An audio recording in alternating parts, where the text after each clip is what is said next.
우리가 제1계명에서부터 다섯 번째 계명까지의 내용을 이렇게 하나씩 살펴볼 때 그 대부분의 계명들은 상당히 길이가 좀 있었습니다. 그러니까 부연 설명도 있고 그 이유가 무엇인지 자세하게 제시가 됩니다. 반면에 오늘 이제 여섯 번째부터 아홉 번째까지 이어지는 이 10계명의 말씀들을 보게 되면 아주 짧아요. 살인하지 말라, 간음하지 말라, 도둑질하지 말라, 내 이웃에 대해 거짓 증언을 하지 말아라. 이게 끝입니다. 자세한 설명이 없습니다. 그러다 보니까 오늘 이 여섯 번째 말씀, 살인하지 말라라고 하는 것도 해석이 쉽지 않습니다. 일단은요, 이 문장에 목적어가 없어요. 히브리어로 읽어보면 오늘 출애굽기 20장 13절은 딱 두 개의 단어로 되어 있습니다. 무엇 하지 마라라고 하는 이 부정사와 그리고 죽이다라는 동사, 이 둘밖에 없는 겁니다. 그러니까 문자 그대로 읽으면 뭐가 돼요? 죽이지 말라라는 겁니다. 무엇을 죽이지 말라라는 것인지가 나와 있지를 않아요. 그 대상이 무엇인지를 이야기하지 않고 있다는 이야기입니다. 바로 그런 이유 때문에 어떤 분들은 이 10계명 여섯 번째 계명은 모든 살생을 금하는 것이다. 식물이 되었든 동물이 되었든 인간이 되었든 살아있는 모든 생명체에 대해서 살생하지 말라는 것이다. 이를테면 불교의 불살생 이와 똑같은 그런 어떤 가르침이라고 말하는 분도 있어요. 그러나 우리가 이 성경에 있는 다른 말씀들과 비교를 해보게 되면 이런 식으로 해석하는 것은 조금 곤란한 것 같습니다.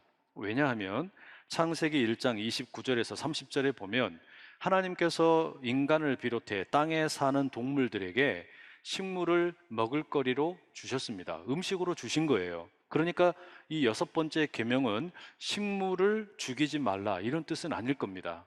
또한 동물은 어떻습니까?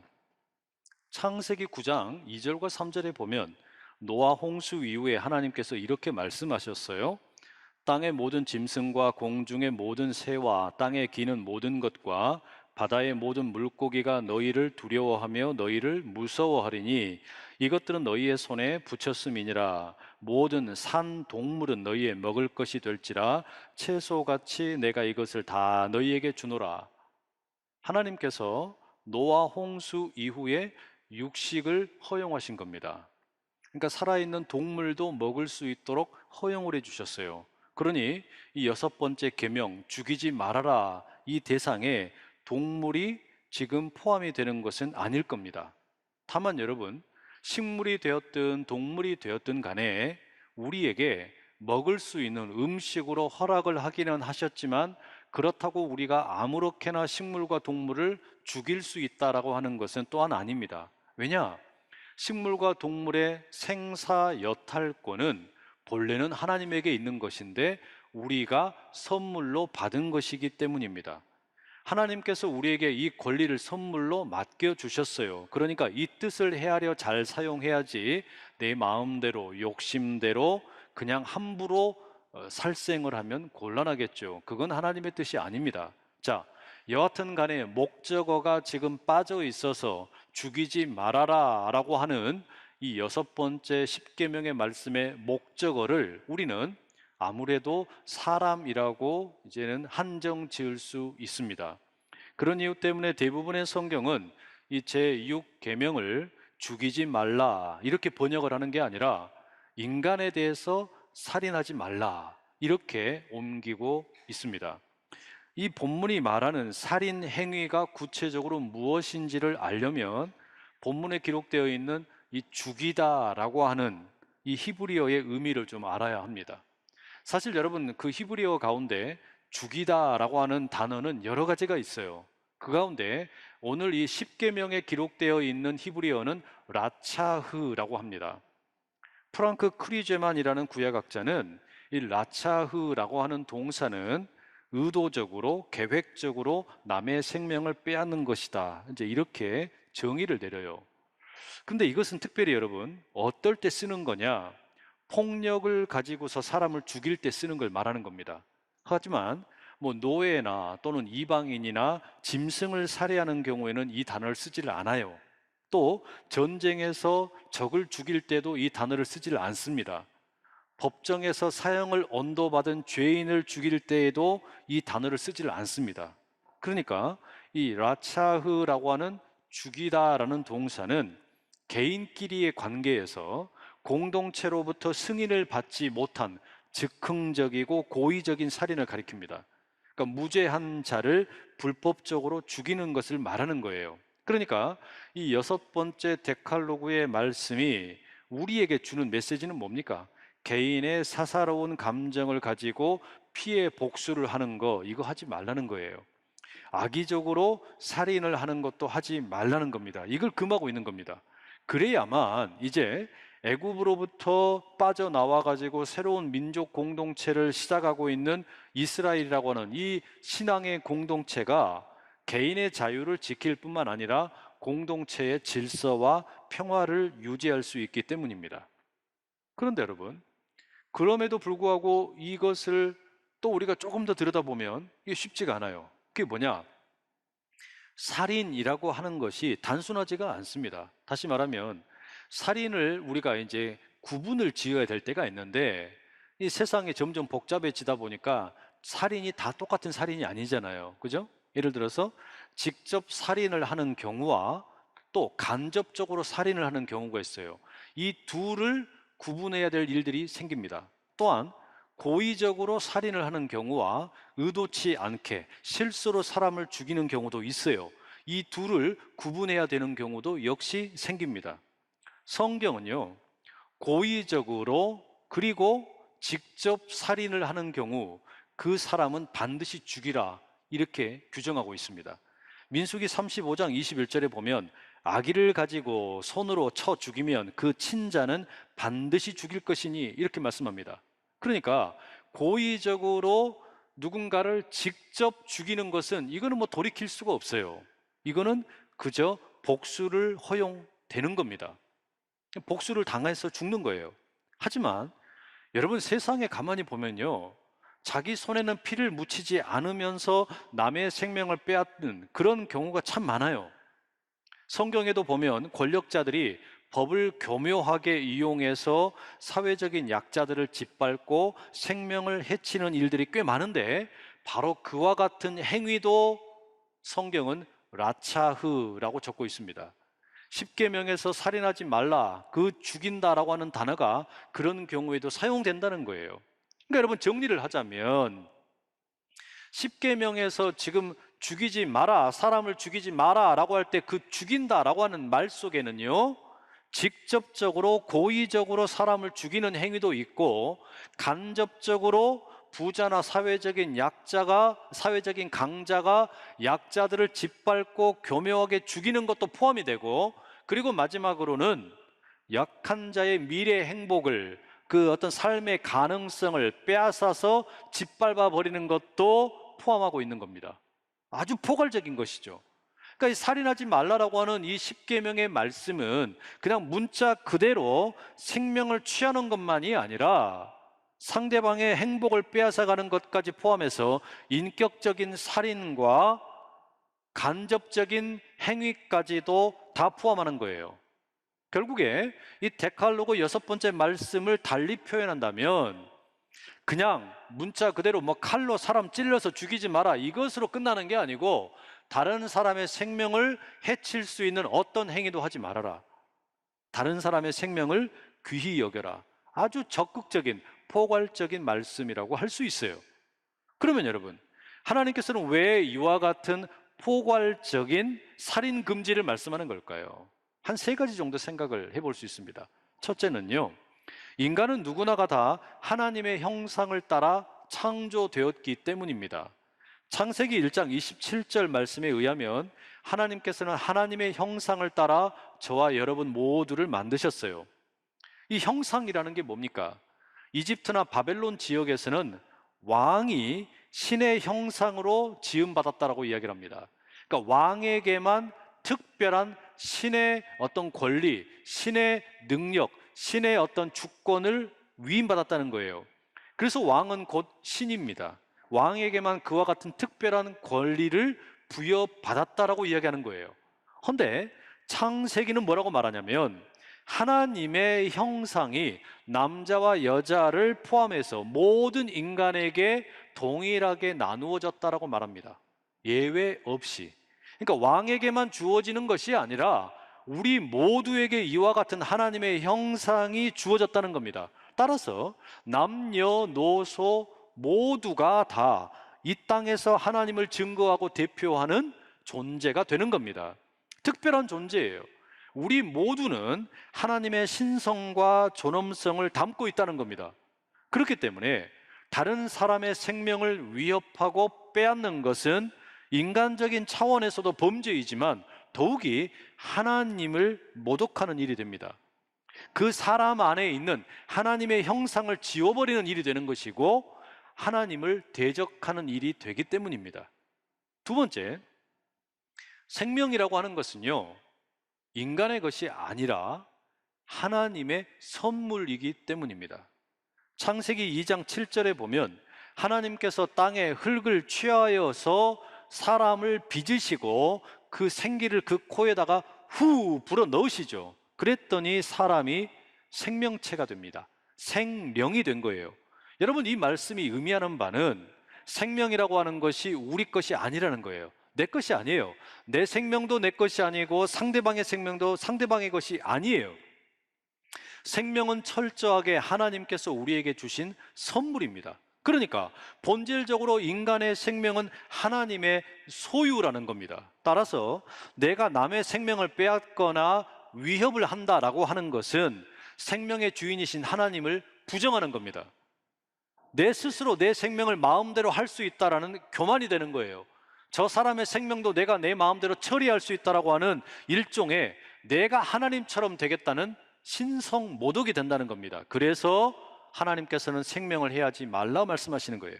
마지막으로 이웃의 생명을 해하게 되면 피를 흘리게 되죠. 이 피가 땅에 떨어지게 됩니다. 그러면 성경은 뭐라고 이야기하냐? 그 피가 땅을 더럽힌다고 말을 해요. 창세기 4장 9절에 보면 하나님께서 가인에게 네 아우 아벨이 어디 있느냐 물으셔요. 그랬더니 가인은 뭐라고 말합니까? 자신이 죽여놓고서도 알지 못한다고 발뺌을 합니다. 그러자 하나님께서 뭐라고 말씀하세요? 4장 10절에 보면 네 아우의 핏소리가 땅에서 내게 울부짖는다 라고 말씀하세요.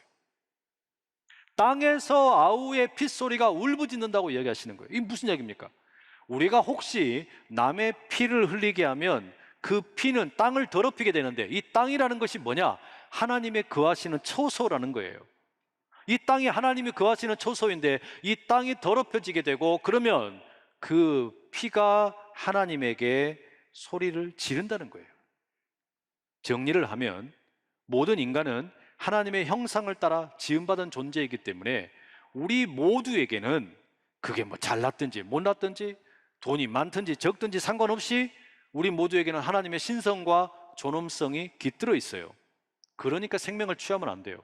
또한 나의 생명은 내 것이 아니고 남의 생명도 남의 것이 아니고 우리 모두의 생명은 다 하나님께서 주신 선물이에요. 그래서 이 하나님의 선물을 우리가 빼앗을 수가 없어요. 마지막으로 이웃의 피를 흘리게 되면 그 피가 땅에 떨어져서 땅을 더럽힙니다. 이것은 하나님을 욕되게 하는 일입니다. 그래서 성경은 분명하게 우리에게 선언합니다. 살인하지 말라. 여러분, 예수님께서는 이와 같은 말씀을 마태복음 산상수훈에서 훨씬 더 깊은 의미로 우리에게 들려주십니다. 이 십계명의 6번째 말씀, 살인하지 말라라는 말씀을 본질적으로 해석을 해주시는 거예요.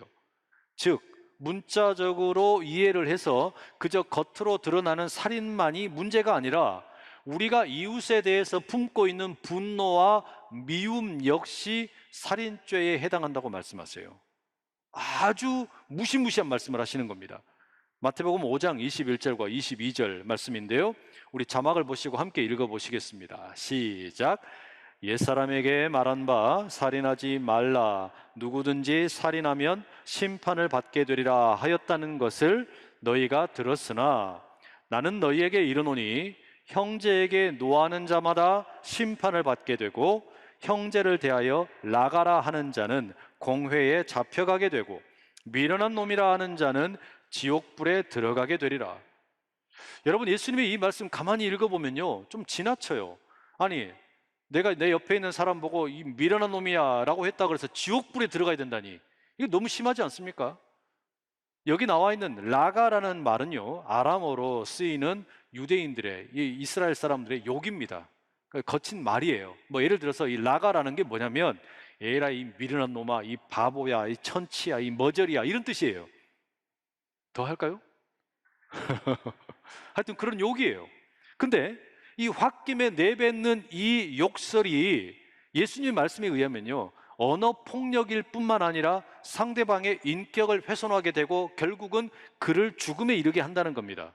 그래서 예수님께서는 지금 우리의 어떤 몸으로 일어나는 물리적인 어떤 상대방의 어떤 생명을 위협하는 것뿐만 아니라 우리의 속에서 일어나는 내면의 분노와 미움 역시 살인죄라는 거예요.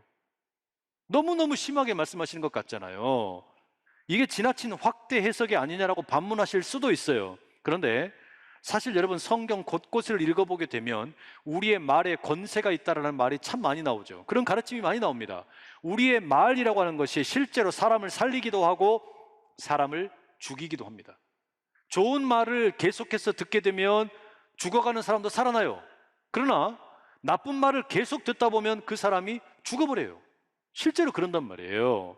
그러니 여러분, 지금 이와 같이 소외된 인간들이 너무나 많고 사회로부터 분리되어 있고 마음은 약해져 있고 이와 같은 어떤 상태에 놓여 있는 사람들이 우리 주변에 너무 많이 있는데 교회가 뭐 해야 됩니까? 교회가 할 일이 뭡니까? 여러분, 우리는 하나님께서 한 사람 한 사람을 지으실 때 하나님의 형상을 따라 지으신 것을 믿고, 그리고 하나님께서는 그 인간 한 인간에게 코에 생기를 불어넣으셔서 생명이 되게 하셨다는 걸 믿는 거 아닙니까? 그럼 여러분, 우리가 할 일은 생명을 살리는 일이에요. 소외된 사람들에게 다가갈 수 있도록 해야 되는 거 아니겠어요? 그리고 고민이 있는 사람들에게 뭐라도 자기가 함께 이야기를 나눌 수 있는 그런 장을 마련해 줘야 되지 않겠습니까? 바로 그런 의미에서 여러분, 오늘 마태복음 5장의 본문에 의하면 예수님께서는 혹시라도 우리 안에 분노가 있거든, 화가 있거든, 미워하는 마음이 있거든, 이것을 해결하기 위한 최고의 방법이 뭐냐? 그걸 예수님은 화해라고 말씀을 하세요. 화해해라. 5장 23절 24절에 이렇게 되어 있습니다. 함께 읽어보실게요. 시작. 그러므로 예물을 제단에 드리려다가 거기서 네 형제에게 원망 들을 만한 일이 있는 것이 생각나거든. 예물을 제단 앞에 두고 먼저 가서 형제와 화목하고 그 후에 와서 예물을 드리라. 여러분, 이게 무엇을 말하는 겁니까? 지금 우리가 주일날 예배, 여기 나와서 예배를 드리는 것보다 더 중요하고 긴급한 게 뭐냐? 화해하는 일이에요. 내 속에 있는 이 분노, 불편한 마음, 이거를 화해하는 것이 예배 드리는 것보다 더 급하다는 이야기입니다. 그러니까 주일날 여기 앉아가지고 예배 드리는 것보다 더 중요한 게 뭐냐면 내가 싸운 사람이랑 화해하는 거예요, 여러분. 그게 더 중요해요. 이거 하려고 어떻게 하라고 말씀하세요? 예물은 여기 가만히 내버려 두고 멀리 집을 다녀오는 수고를 하더라도 그렇게 하라는 겁니다. 그 다음에 둘 중에 누가 더 많이 잘못했는가 잘잘못 따지지 말라는 거예요. 그냥 화해하라는 겁니다. 또 상대방이 내 화해를 받아주지 않으면 어떡하지? 결과에 상관없이 화해를 시도하라는 거예요. 왜 그러실까요? 그래야만 우리가 우리 속에 있는 이 분노와 미움으로부터 자유할 수 있기 때문입니다. 그럼 여러분, 이 데칼로그 6번째 말씀, 살인하지 말라라는 말씀에 그 어떤 예수님의 어떤 그 가르침에 비춰보면 본 뜻이 뭐가 되는 겁니까? 살인하지 말라는 이 10계명의 말씀은요, 우리를 분노로부터 자유케 하는 말씀이에요. 분노와 미움으로부터 우리를 자유케 하는 말씀이란 말이에요. 나의 내면 속에 있는 이 분노와 미움이 한번 자리를 잡게 되면 언젠가는 어떤 식으로든 직접적인 살인이든 간접적인 살인이든 아니면 상대방의 행복을 저주하는 것이 되었든 그와 같은 일들이 펼쳐지게 된다는 이야기예요. 그러니 그러지 말고 뭐 하라는 겁니까? 바로 그 내면의 분노로부터 자유함을 얻어라. 그것이 우리가 인간답게 사는 길이다. 하나님의 형상을 따라 지음받은 존재로 사는 길이다. 나를 지키고 내 이웃을 지키는 길이다. 우리 하나님께서 말씀을 하시는 겁니다. 우리는 지금 놀아야 돼요. 뭐 논다는 게 무슨 알아서 마음껏 막 놀아라 이런 이야기가 아니라 진정으로 하나님 안에서 뛰노는 법을 배워야 돼요. 어린아이처럼. 우리는 지금 건강해야 돼요. 그리고 마지막으로 무엇보다 우리는 지금 행복해야 돼요. 오늘의 행복을 내일로 미루지 마세요. 지금 행복해야 된단 말이에요. 그러려면 뭐가 필요합니까, 여러분? 1차적으로 우리 내면에 이 분노가 해결이 돼야 돼요. 이 미움이 해결이 돼야 돼요.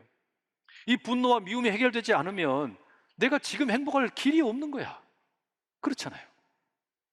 그래서 이 분노의 마음을 내려놓으십시오. 그리고 내 입에서 튀어나오려고 하는 이 악한 언어들을 절제하는 거예요. 그리고 예배를 드리는 것보다 더 시급한 문제가 뭐냐? 나와 불편한 사람과 화해를 하는 거예요. 상대방이 받아주든지 받아주지 않든지 일단 화해를 시도하는 거예요. 그리고 할 수만 있거든 서로를 사랑과 선행으로 격려하는 겁니다. 그렇게 내 생명을 존귀하게 여기고 상대방의 생명을 존귀하게 여기게 될 때 비로소 여러분, 우리가 하나님의 형상을 따라 지음받은 존재로 사는 거예요. 그게 여러분 우리가 예수 믿는 자답게 사는 거예요. 그게 여러분 복음으로 교회를 새롭게 하는 일이고 세상을 이롭게 하는 일이에요. 그게 오늘 이 데칼로그 6번째 말씀을 통해 우리에게 주시는 하나님의 음성인 줄로 믿습니다.